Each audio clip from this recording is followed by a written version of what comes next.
ginecologista com ênfase em psicossomática, graduado em medicina pela Universidade de Caxias do Sul, especialista em ginecologia e obstetrícia pela Universidade Federal do Rio de Janeiro e pela Fundação das Pioneiras Sociais do Rio de Janeiro. Formado em hipnose e psicoterapia ericksoniana pela The Milton Erickson Foundation e no enfoque holístico de la salud e enfermidade desarrollado por la doutora Adriana Schnacker. É participante do grupo de ecometria do Centro Cultural Espírita Javelino Ramos, presidente da Associação Brasileira de Medicina Psicossomática do Rio Grande do Sul, coordenador da formação clínica em psicossomática no Recriar e é estudioso dos processos de adoecimentos relacionados aos pensamentos com as doenças físicas e mentais. É também autor do livro Tudo Tem Sentido, inclusive o Câncer. Com a palavra, Dr. Dorval Tessari. Boa tarde, Ricardo. Boa tarde a todos os participantes desse belíssimo evento. Eu quero agradecer antecipadamente a todos essa oportunidade de estar aqui. E em função daquilo que eu proponho a trazer a todos, uma correlação entre apometria e psicossomática, uma possibilidade concreta. Isso vem ao encontro principalmente daquilo que eu penso. Então, como são algumas posições, talvez assim até um pouco delicadas, eu me dei o direito de escrever e vou discorrendo dessas posições. Primeiro, eu quero agradecer o convite dos organizadores de estar nesse lugar. Ao iniciar essa escrita, já há algum tempo, eu dou-me conta da responsabilidade das minhas palavras perante um público seleto e ávido por realizar trocas, visto hoje de manhã. E é nessa condição que eu chego aqui agora. Muitas vertentes da psicologia propõem que somente podemos falar daquilo que vivemos, daquilo que experienciamos. Portanto, eu somente posso emitir uma opinião sobre a minha perspectiva. Sendo assim, trago minhas impressões sobre o meu viver, sem ter a pretensão de serem certas ou verdadeiras. Inclusive, ao escrever esse texto, eu mudei meu ponto de vista inúmeras vezes. Ao longo dessa nossa conversa e dessa minha explanação, ficará claro a ausência de respostas definitivas que eu tenho, principalmente para mim. E, ao mesmo tempo, eu proponho uma possibilidade de encontrar um caminho. Ultimamente, talvez até em função da minha idade, eu tenho me questionado qual o sentido da vida. Alguns anos atrás, em um domingo à tarde, eu fui visitar meus pais. Naquela ocasião, meu pai tinha 82 anos. Como o ditado diz que a idade traz a sabedoria, eu fui questioná-lo sobre esse tema. Sentei-me na sua frente, como quem não queria nada, e perguntei a ele: pai, para o senhor, qual é o sentido da vida? E eu, esperando uma resposta longa e profunda sobre esse tema, ele responde: ué, não é viver, Dorval? Devo confessar para vocês que eu fiquei confuso com a resposta dele. Levei algum tempo para entender que a resposta simples trazia uma profunda complexidade. E isso me levou a uma outra pergunta: o que significa viver? Antônio Carlos Costardi, neurocirurgião da cidade de Taubaté, que eu acredito que muitas pessoas já o conheceram, afirmava que o sentido da vida estava em tornar o todo inconsciente em consciente. E para isso é necessário conjugar os verbos, através das experiências. Ilya Prigogine, químico russo naturalizado belga e ganhador do Prêmio Nobel de Química de 1977, por seus estudos em termodinâmica dos processos irreversíveis. Em uma das suas obras afirmava que a vida somente ocorre longe do equilíbrio e da estabilidade. Nessa condição, a vida somente acontece por ser incerta. E para suportar a incerteza da vida, temos somente a esperança. Novamente cito aqui Antônio Carlos Costardi, que ele dizia que o contrário da esperança é a certeza. visto que o que é certo não precisa ter esse sentimento de quem vê como possível a realização daquilo que deseja, de confiar nas coisas boas. O que é certo, mesmo que seja uma pura ilusão. E agora eu começo a entrar num tema ou numa parte de como esses processos ocorrem dentro da mente de cada um de nós. Quando nós somos vividos por uma estrutura que eu vou falar para vocês, como é que isso acontece? Nenhum pensamento acontece se não houver uma imagem. O pensamento, mesmo que compartilhado por muitos, ele ocorre em um espaço interior onde abriga essa imagem mental. Caso não houver essa imagem, não é possível pensar. Todo o pensar está envolto na imaginação. Nenhuma pessoa tem uma imagem igual à outra, visto que toda imagem está associada a experiências anteriores. A imaginação constrói a realidade, e ela é sempre individual. Ninguém vê um objeto da mesma forma como uma outra pessoa. Mesmo que todos vejam uma estrutura física e a nominam com o mesmo nome, a imagem interior impregnada sempre será o resultado do vivido da pessoa que está envolto à sua cultura.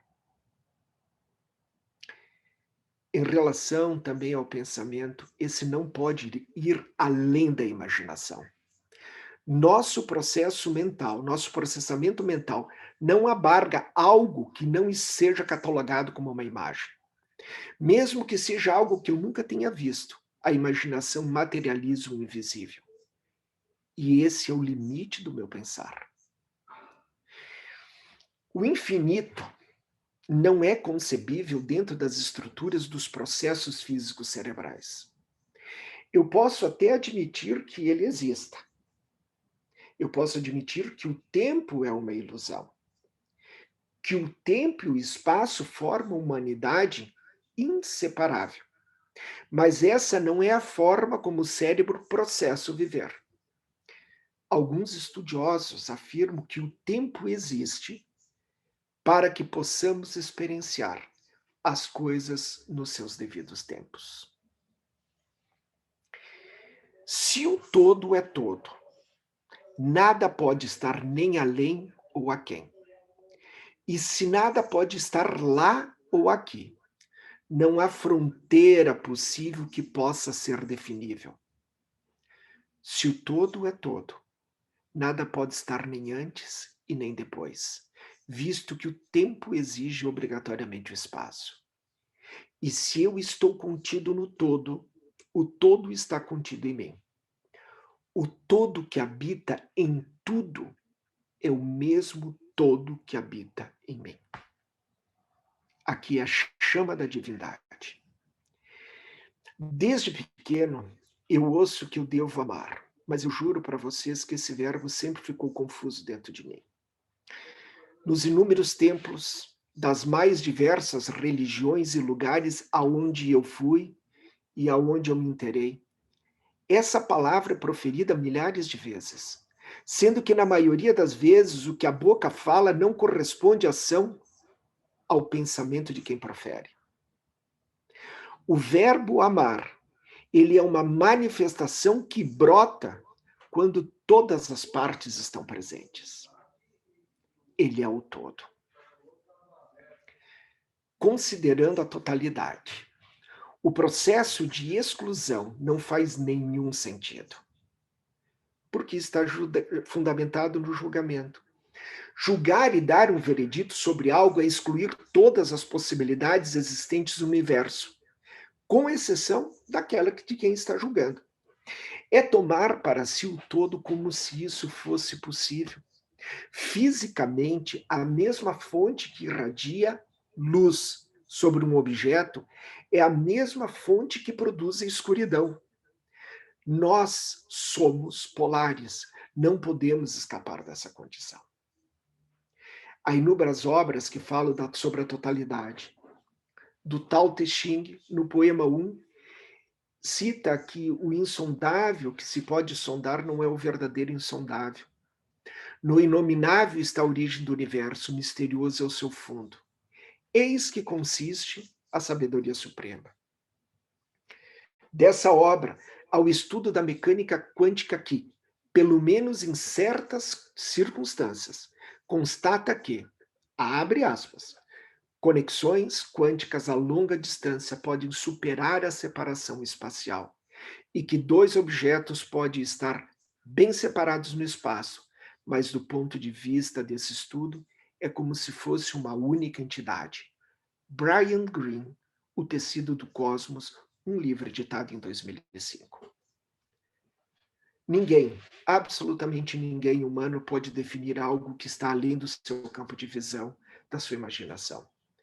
Nomear algo nessa magnitude é reduzi-lo a uma definição finita. O mundo ao qual estamos conectados é a própria incerteza e lutamos desesperadamente para controlar aquilo que está fora do nosso alcance. O sofrimento humano advém dessa premissa que devemos moldar o mundo conforme as nossas concepções. Mesmo que essa frase não tenha sido proferida por David Bohm, ele tem origem nos seus escritos. Ele afirma que, abre aspas, o homem e o seu pensamento sempre têm assumido como necessário e apropriado dividir e separar as coisas, para que assim seus pensamentos possam ser reduzidos a proporções manejáveis. Em essência, continua ele, o processo de divisão é uma maneira de pensar sobre as coisas que são convenientes e úteis. Fecha aspas. Mas aí nós temos no poema 2 do tal, onde se refere às polaridades. Portanto, tudo aquilo que é luz também é escuridão. Tudo aquilo que é bom também é ruim. O bem e o mal moram lado a lado. Não há saúde se não há doença. Portanto, não se pode viver se não tem a condição de morrer. A vida é um lampejo divino. Nosso universo nasceu de uma grande explosão de 13,7 bilhões de anos-luz.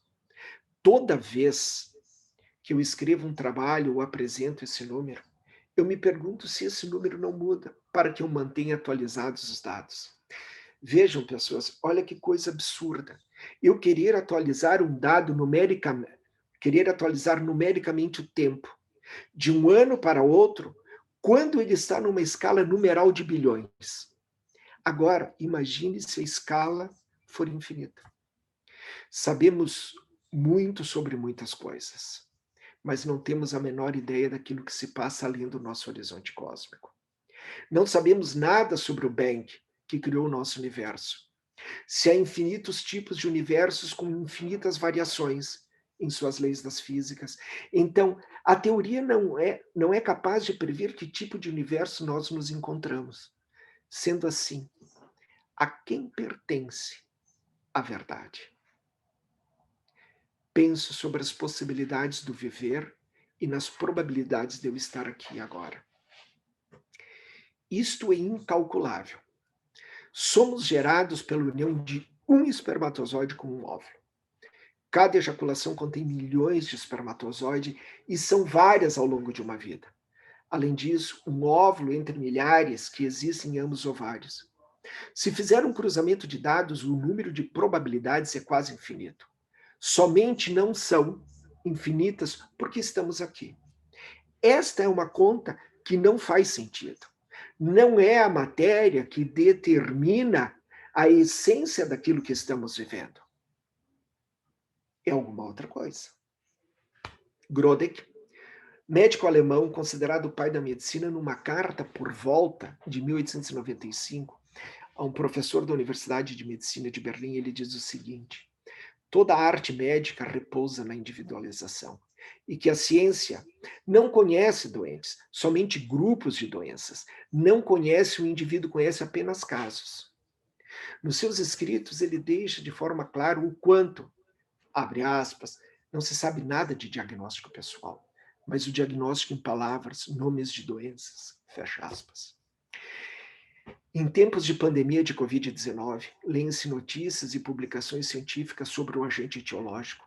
sua forma de transmissão, sobre o diagnóstico, sobre possíveis formas de tratamento, sobre o número de infectados em cada país e no mundo, bem como o número de óbitos ocorridos nas 2 últimas 24 horas, ou do número de óbitos desde o início. Mas não se lê nada ou se questiona sobre o homem que está acometido por essa enfermidade. E qual é o sentido imposto por esse adoecimento coletivo? Grodeck, ele afirmava que a vida é regida por forças que não surgem à luz do dia, forças que temos que procurar com muito esforço. Ainda assim, a essa força desconhecida, esse fenômeno que comanda tudo que o homem faz e tudo que lhe acontece, ele denominou de isso. Dessa forma, ele diz, o ser humano é vivido pelo isso. Desse isso conhecemos somente aquilo que está no consciente. A maior parte dele, e de longe a maior parte, constitui um setor em princípio inacessível. Ele também dizia, quando isso não consegue trazer à tona com clareza suficiente determinados processos dentro do isso individual, essa força na qual nós somos habitados, o isso recorre ao mundo e procura aí qualquer coisa que o adoeça, para, com o auxílio das forças da doença, expressar o que não pode fazê-lo de modo usual. Seu trabalho, ele foi fundamentado nessa estrutura enigmática, esse isso, que ele é indecifrável e que exerce um poder total sobre a existência corporal. Segundo ele, é a própria vida que rege os desígnios do homem. Na sua carta 33 do livro disso, ele diz o seguinte, o isso vive o homem. É a força que o faz agir, pensar, crescer, sentir-se bem ou doente, numa palavra que vive. E na carta 30, ele cita, sou obrigado a agir como se existissem separados da natureza de Deus, indivíduos chamados homens. Dessa força inimaginável, indefinível, ele concebe que existe uma unidade, isso nas células dos órgãos, dos sistemas, do indivíduo e de uma coletividade. Se chama as personalidades que nós vivemos. Continuando nas suas definições, ele fala que o isso é uma força ambivalente. É o próprio homem em todas as suas forças de vida. E, como tal, é inacessível a qualquer método de investigação. E aí vai ao encontro da questão da totalidade, o ser humano não é parte do todo. Uma parte pressupõe a possibilidade de repartir, de dividir.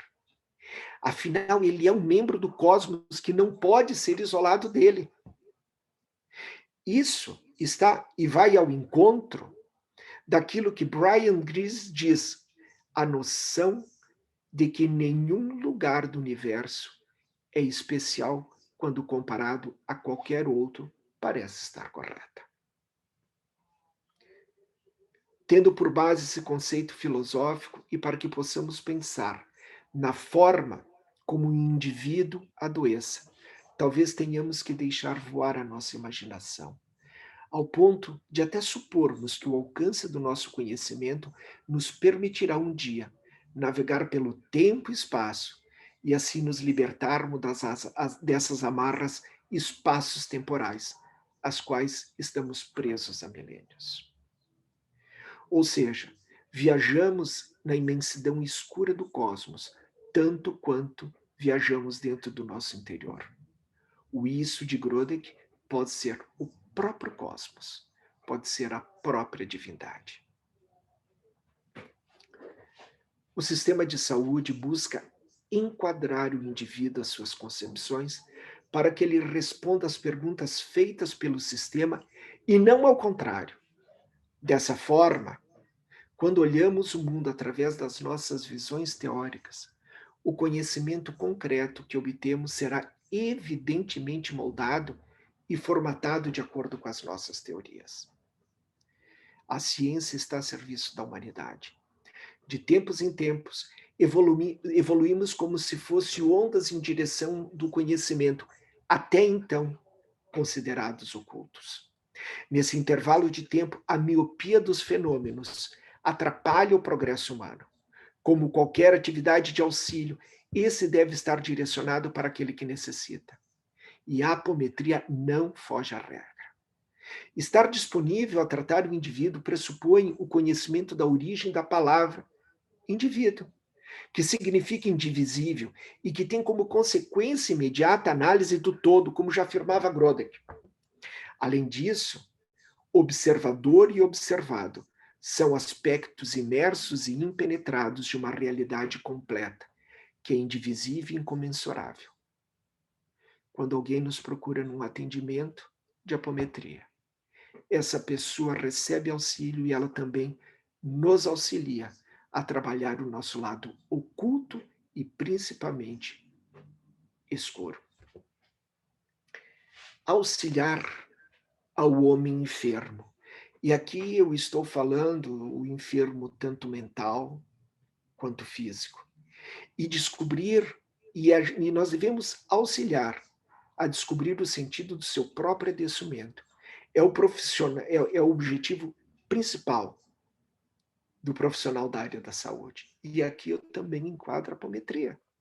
A linha mestre desse trabalho é uma investigação minuciosa sobre quem é essa pessoa que procura auxílio. Deve ser feito um olhar curioso, visto que absolutamente nada é secundário ao doente. Grodek afirmava que o diagnóstico deve abarcar o homem todo e suas condições de vida. O médico que fala em diagnóstico na frente de um doente prova que não é um bom médico, mas somente quer ser considerado como tal. E aqui eu penso que os atendimentos de apometria, eles não devem ser somente parados quando termina a sessão. Deve-se dar uma continuidade e auxiliar essa criatura que chega a nós, porque uma parte nossa também faz parte dele. Ele precisa ser entendido, ele tem essa condição da tomada de consciência do seu viver. O que busca o enfermo senão a esperança? Esperança de dias melhores, sem necessariamente saber o que é, visto que o sofrimento ele já sente dentro de si. Para caminhar essa trilha espinhosa, que o cientificismo preconiza, devemos ter em mente os preceitos de Grodek, quando afirmava que livres são aqueles que acreditam em si, porque eles não temem a responsabilidade. E aqui bato na tecla que a apometria é um dos pilares que vai avançar nessa direção. Temos que simplesmente, ou talvez, auxiliar com que isso não pare somente dentro dos centros espíritas, porque essa mensagem ela deve ser levada a todos na tomada de consciência. Ninguém sem consciência renuncia o conhecimento adquirido pela ciência. Os protocolos existentes para a realização de diagnóstico e tratamento estão cada vez mais sustentados nos algoritmos. Em breve, os profissionais da medicina darão seus lugares a entrevistadores que alimentarão pequenos aparelhos com enorme velocidade de processamento de informações e com uma gigantesca memória. Com isso, o corpo estará assistido. E a pergunta que eu faço para todos nós, e o humano que habita esse corpo, como fica?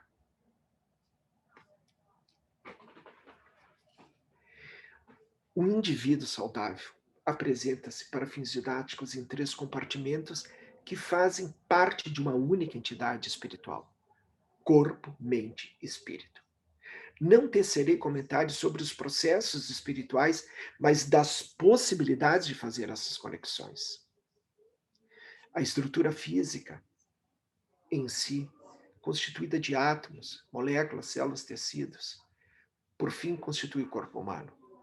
Há um sistema nervoso central que concentra as informações que são alimentadas pelos aparelhos sensórios externos e internos. Ou seja, a tomada de consciência daquilo aonde que eu estou inserido, nesse momento que eu estou dentro da minha biblioteca, estou olhando para a janela, os meus olhos estão entrando em contato, ao meu lado estava a gatinha, que não está mais, mas eu tenho a noção de estar sentado numa cadeira Ou seja, o meu sistema nervoso central, ele é abastecido por isso. Anatomicamente, os primeiros sinais, os sensórios, vão diretamente para uma região central do cérebro, que é o tálamo. E depois vai para a amígdala, aonde ela fornece a junção de cruzamentos, aonde todas as informações dos sentidos são unidas e dotadas de um significado emocional. Nós, seres humanos, principalmente nos 3 primeiros anos de vida, nós temos uma impregnação de fatos com emoção, que a formação das sinapses vão moldar as memórias quando e onde estarão localizadas, e nós vamos nos processar ao longo de uma vida toda.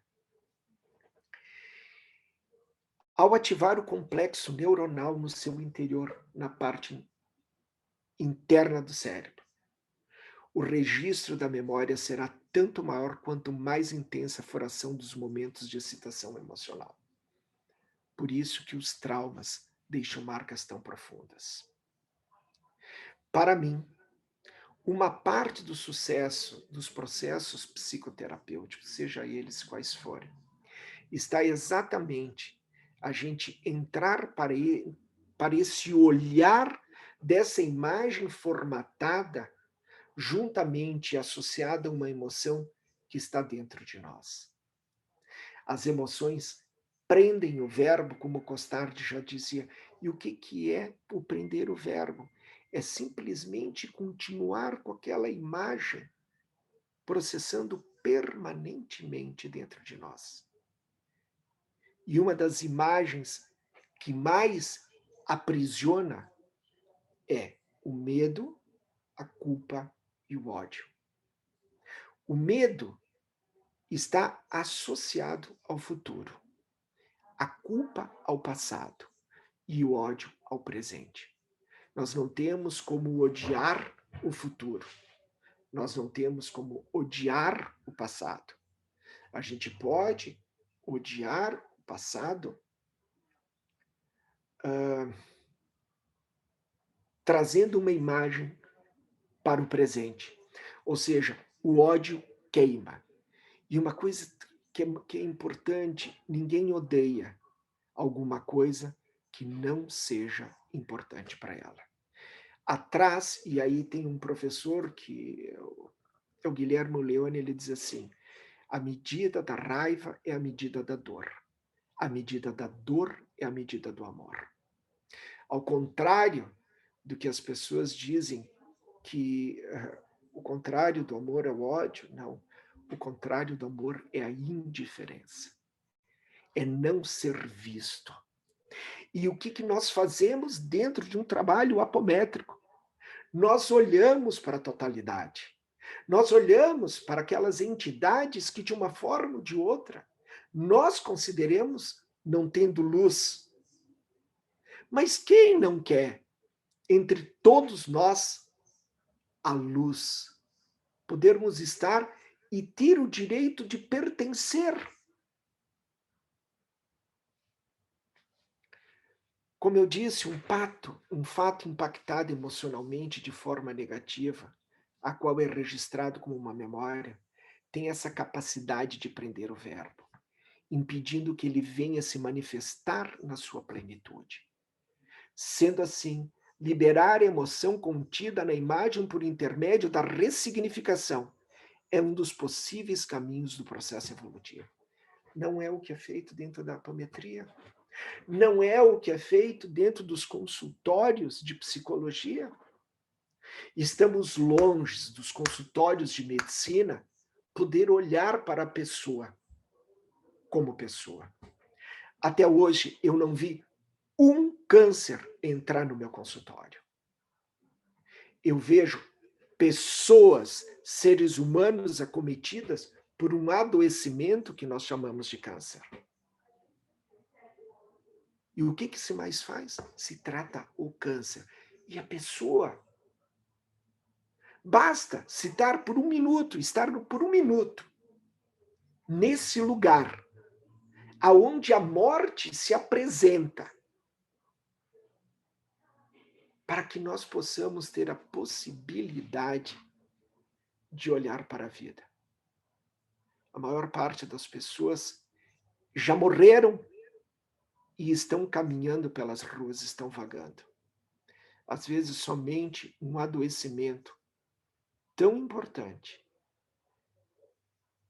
tão simbólico e tão forte como o câncer, trazendo a morte para frente dos seus próprios olhos, é que faz com que tu tenhas a condição de saber que a tua vida física é finita.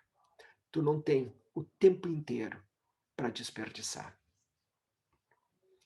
E aí nós chegamos à questão da consciência. Antônio Damasio, ele dizia que a consciência possibilita ligar o santuário íntimo da regulagem da vida aos processos de imagem. E Bergman diz assim: a consciência não está crucialmente relacionada com o ser inteligente. Não é apenas processo de informação inteligente. Consciência é experiência do corpo e do mundo, sem necessariamente haver compreensão daquilo que está vivendo. E ele continua: a capacidade de perceber o mundo e de se orientar nele, e da capacidade de sentir os valores biológicos da sua própria existência. A vida é movimento. A vida, ela é vibração. Uma parte de dentro e uma parte de fora. E isso está nos livros de Bergman, que trabalha muito com o trauma.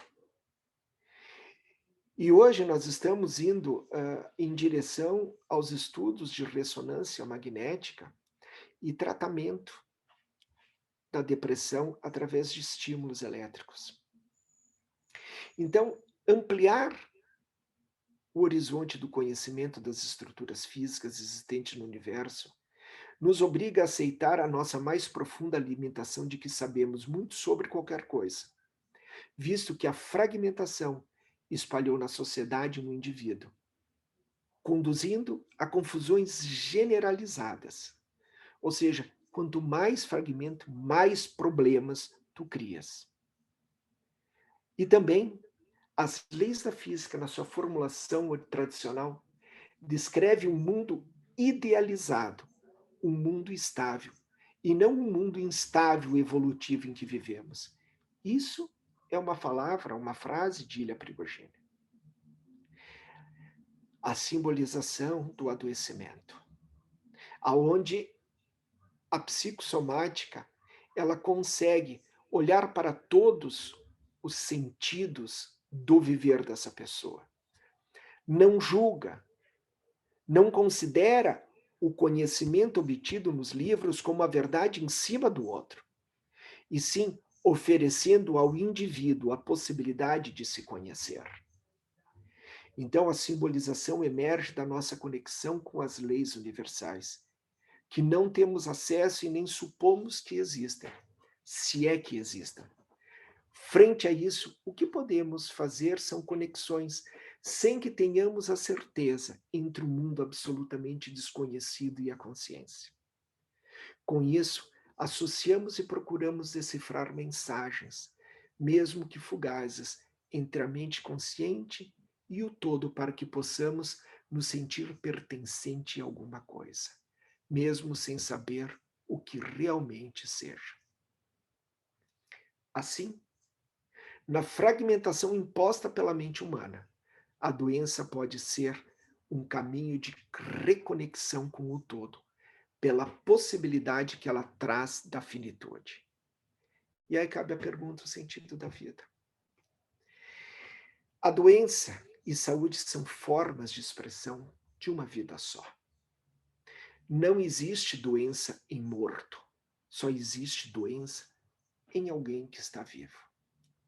O que está morto pode alterar-se, mas ele não vai ficar doente. E como a vida sempre foi uma misteriosa coexistência do que convencionou chamar de corpo e alma, devendo ser entendida como uma unidade, corpo e alma. E logo se deduz que não há organismo e psiquismo, nem doenças físicas ou psíquicas, e sim sempre são os dois a enfermar-se ao mesmo tempo, em quaisquer circunstância. E aqui cabe a nós também ajudar as pessoas a entrarem em contato com a sua espiritualidade e dar um sentido para o seu viver. A vida é uma eterna dança entre pulsão e contração. É uma busca incessante para satisfazer as necessidades. É um entre o nascimento e morte. É um palco para as nossas experiências, muitas vezes desprovidos de um sentido consciente, quando encontramos dificuldades para responder à pergunta mais elementar: qual é o sentido da nossa vida? Não é fácil fazer essas conexões. A realidade é uma percepção única e individual, portanto, não está sujeita a qualquer forma de pensamento, de julgamento. O que nós pensamos torna-se realidade.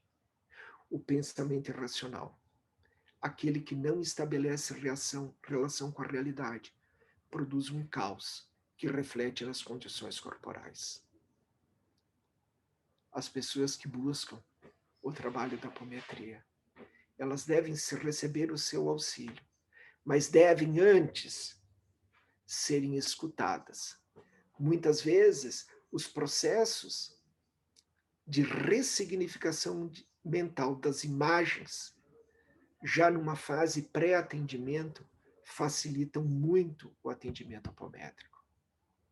E depois disso, dar continuidade para que a pessoa ela consiga continuar o processamento da ressignificação das imagens do seu bem viver, livre das amarras das energias e das entidades que impedem a conexão com o todo. Ou seja, as enfermidades fragmentam o indivíduo, separando a estrutura física do doente da mental. E aqui nós temos que respeitar a possibilidade desse atendimento conjunto entre todos. A cada dia que passa, mais e mais profissionais da área da saúde, não só da saúde, mas como um todo, trabalham com uma equipe multidisciplinar. E aí, eu trabalho dentro do meu consultório, não utilizo a apometria dentro do meu consultório, até em função de que fica complicado o Conselho Regional de Medicina, Conselho Federal de Medicina, apesar de ser uma grande bagunça em tudo, mas eu não perco a oportunidade de propor à pessoa uma ressignificação daquilo que ela está trazendo. Então, para finalizar, existe um elo possível entre o mundo espiritual e o mundo físico possível de sonhar com a comprovação científica de tais fenômenos apométricos? A estimulação magnética transcraniana, ela é uma técnica não invasiva que estamos investigando a modulação da excitabilidade cortical nos humanos. A excitabilidade cortical, parte cerebral, em circunstâncias fisiológicas e patológicas, pode ser avaliadas através de medidas como limiar motor, potencial evocado, curvas, recrutamento, inibição e facilitação intracortical. Mudanças na área de representação do córtex sensório-motor estão sendo estudadas por mapeamento cortical e tratamento de algumas doenças como Parkinson e depressão. Se essa energia que nós desconhecemos, que a maior parte da energia do universo ela é escura, consegue reger planeta, galáxias, por que nós não estaríamos sujeitos à ação dessas energias em cima de nós e sobre o nosso pensamento?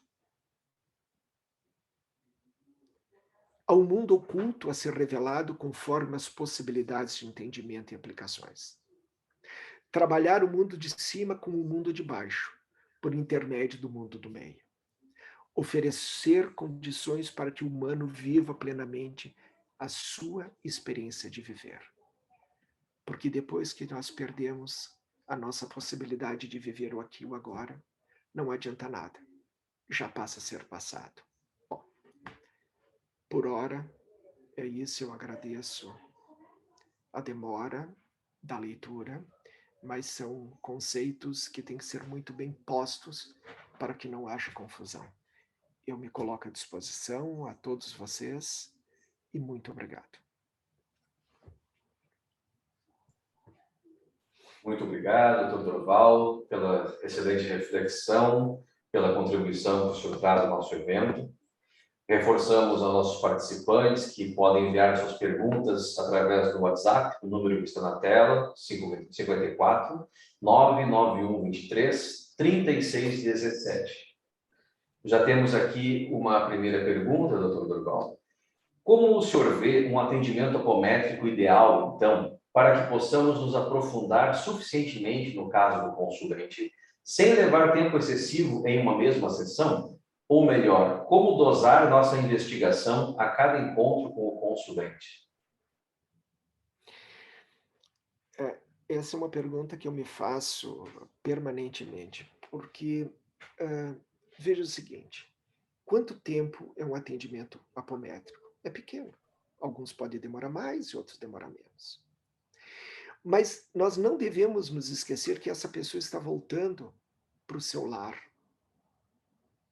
E muitas vezes o foco ele não está em si somente na pessoa. Mas respondendo à tua pergunta, primeiro acolher a pessoa, saber que ela está sendo vista, ela está sendo olhada, ela está sendo respeitada. No atendimento apométrico, e aí aquela definição do amor, o amor se manifesta quando todos são vistos. Porque não há possibilidade, dentro das leis da física atual, a possibilidade de alguma coisa ser exclusa. Tu não tem como colocar fora alguma coisa que é o todo. Se tu coloca alguma coisa fora do todo, a definição, inclusive, do processo apométrico está equivocada. Então, nós temos que fazer o quê? Um processo de inclusão. Ao encaminhar as entidades, tu não joga eles para fora. Tu encaminha. Tu dá possibilidade para que essa entidade, essa energia, ela tome consciência do seu viver.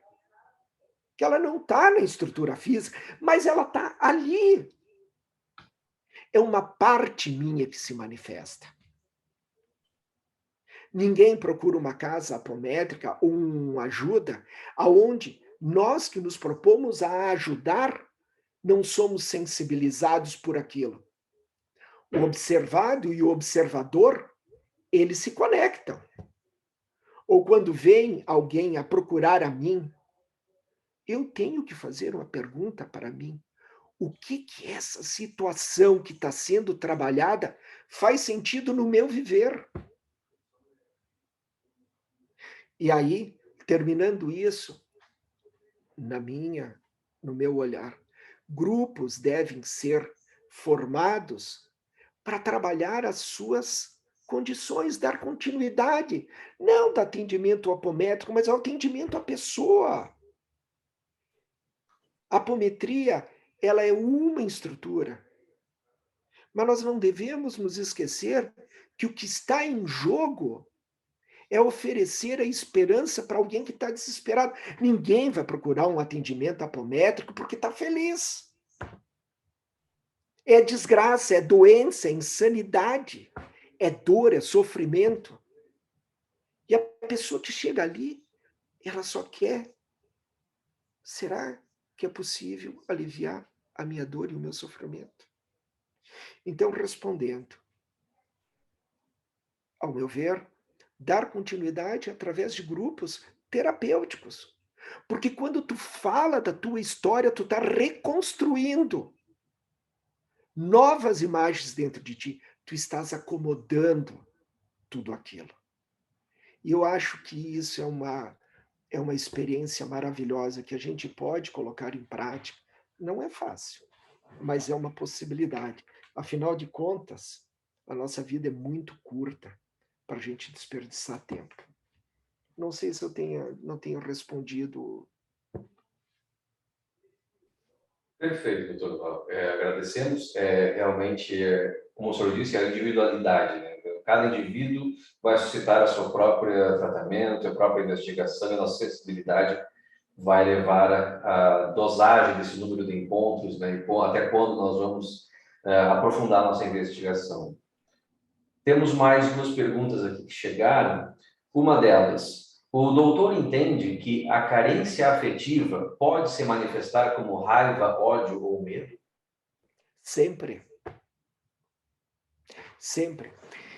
E aí, então assim, nós nascemos com necessidades básicas: comer, beber, ser aquecido e ter aquecimento emocional. Nós dependemos 100% do tempo, por uma boa parte da nossa infância, de alguém que nos cuide. E essa representação da figura materna, ela é importantíssima. Porque se não for importante a ligação de uma mãe com o seu filho, eu não sei o que que é. Porque tu imagina tu nascer do ventre de alguém, tu te materializar através. Então o que que tu busca? Tu busca eternamente ser visto por quem? Pelo teu pai e pela tua mãe. E toda vez. Então aí vem aquela questão da parte da formação neurobiológica nossa, das memórias. Toda vez que essas necessidades não são correspondidas, isso fica como se fosse uma lacuna numa escada. Então, quando tu sente raiva, tu sente medo, tu sente ódio, a primeira coisa tu tem que buscar qual é o sentido para ti. E isso, a raiz basicamente de tudo, estar de não ter sido visto pelo seu pai ou pela sua mãe. Perfeito, muito obrigado. A próxima pergunta, acredito que esteja em algum grau conectada a essa anterior, e ela é como segue. Doutor Dorval, na sua visão, qual o motivo ou qual o maior objetivo para esse adoecimento em massa? Não sei. Eu não sei. Eu posso trazer uma experiência pessoal minha, que assim, não minha, que todo mundo já sabe, né? Então, assim, tu tem famílias que um contamina, o outro não contamina. Mas ninguém está olhando quem são essas pessoas que estão adoecendo. E eu volto, assim, até Ricardo e essa pessoa aqui, eu não sei. Mas eu posso dizer o seguinte: a coisa pega fogo. Basta entrar num hospital e saber, como aqui em Caxias do Sul nós temos um hospital, que é o Hospital da Unimed, tinha 22 leitos de CTI, em abril tinha 80. Tu entrava nos corredores, tu ouvia o respirador. Tch, tch, tch, tch. Eu não sei. Agora, nós temos que entender qual é o sentido disso tudo individualmente para mim. E eu fui um daqueles poucos que acreditou que nós sairíamos melhor dessa situação toda. Ilusão minha, ilusão minha. Então, eu não sei. A cada dia nós estamos mais divididos, a cada dia nós estamos lançando. Então, a maldita boca, palavras que não servem para unir deveriam ser mudas. Nós estamos incentivando, nós socialmente, nós estamos completamente adoecidos. Não é só do Covid, o Covid levou um monte de gente, mas continuam pessoas morrendo de câncer, cada vez mais jovens. A violência social, o racismo. Nós somos uma nação racista. Nós temos uma dívida com negros e nós temos uma dívida com índios. Como é que a gente pode ir para Salvador e tirar foto num pelourinho onde as pessoas eram escravizadas e chicoteadas? Pô, tá errado. Tá errado. Então, a espécie humana, ela é complicada. Isso é complicado dentro de mim. Eu faço parte. Eu reconheço, e a questão é, eu reconheço esse lado escuro que está em mim. Mas quando eu reconheço, eu identifico, eu escolho como eu quero me manifestar.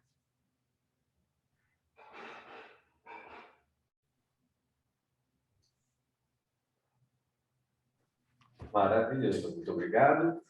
Temos uma última pergunta aqui, devido ao nosso tempo, acredito. Vamos ver aqui.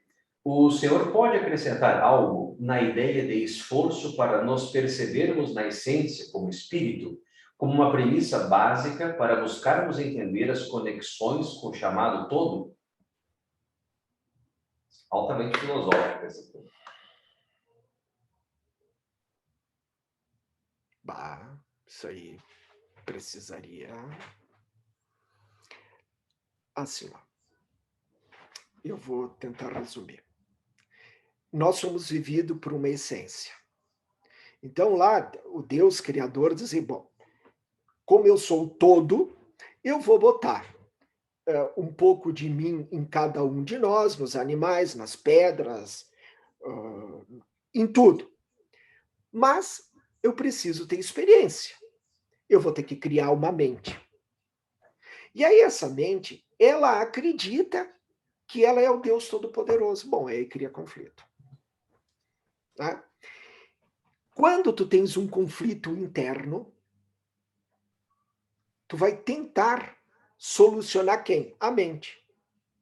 E Grodek dizia, e o não Costard dizia que todo o discurso do paciente é mentiroso. Por quê? Porque quem chega no consultório é a mente, sem saber uma razão para o seu processo de adoecimento. Sabendo que o adoecimento tem um sentido, porque o adoecimento, ele te traz para as estruturas físicas do presente, do aqui e do agora. Então a morte se faz presente. E quando tu tens a noção da morte física e que tu não pode levar nada dessa vida a não ser as experiências para ressignificação, tu volta para o todo. Quando tu te entrega fazendo parte do todo e não achando que tu, nesse momento, é o detentor de todo o conhecimento da humanidade, aí é brabo. E aí nós temos, assim, as mais diversas religiões, as mais diversas formas de manifestação política.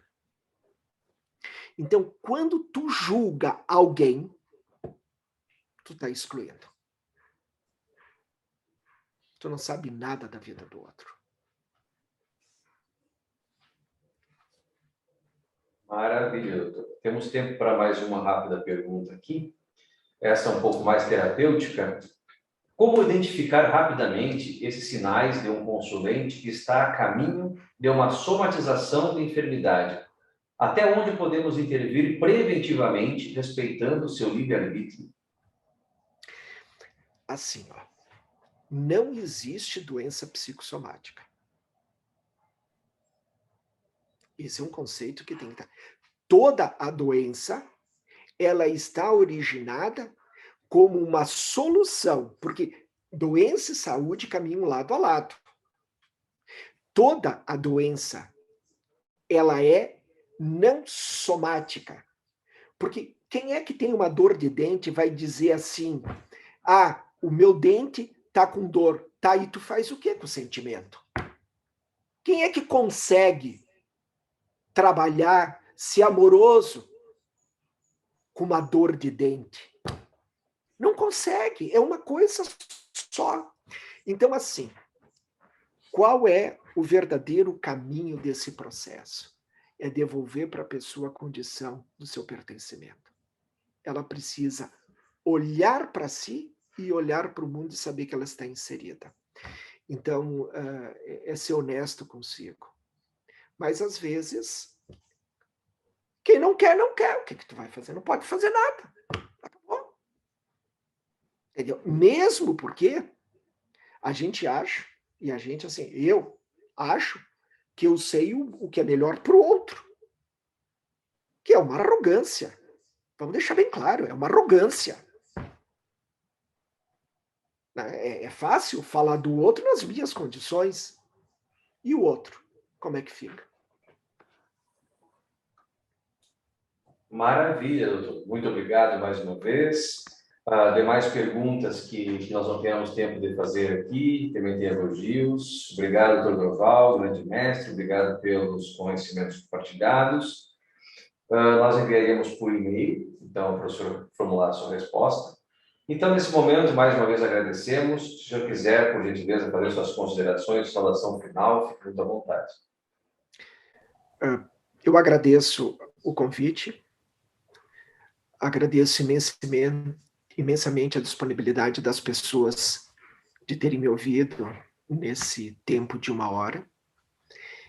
Coloco-me à disposição para responder as perguntas. Podem levar para a coordenação do Congresso, eles me enviarão e eu responderei com o máximo prazer. Ricardo, um grande abraço, eu desejo sucesso para todo esse evento e principalmente que a gente possa se preparar para o ano que vem, não se esquecendo de todos os nossos cuidados. E os nossos cuidados não são somente físicos, né? A gente tem responsabilidade social. Bom, um grande beijo a todos e estou à disposição. Muito obrigado mais uma vez, doutor Tessari, pela sua gentileza, pelo seu tempo de compartilhar seu conhecimento, sua experiência conosco. Que Deus lhe abençoe sempre e até a próxima oportunidade. Até.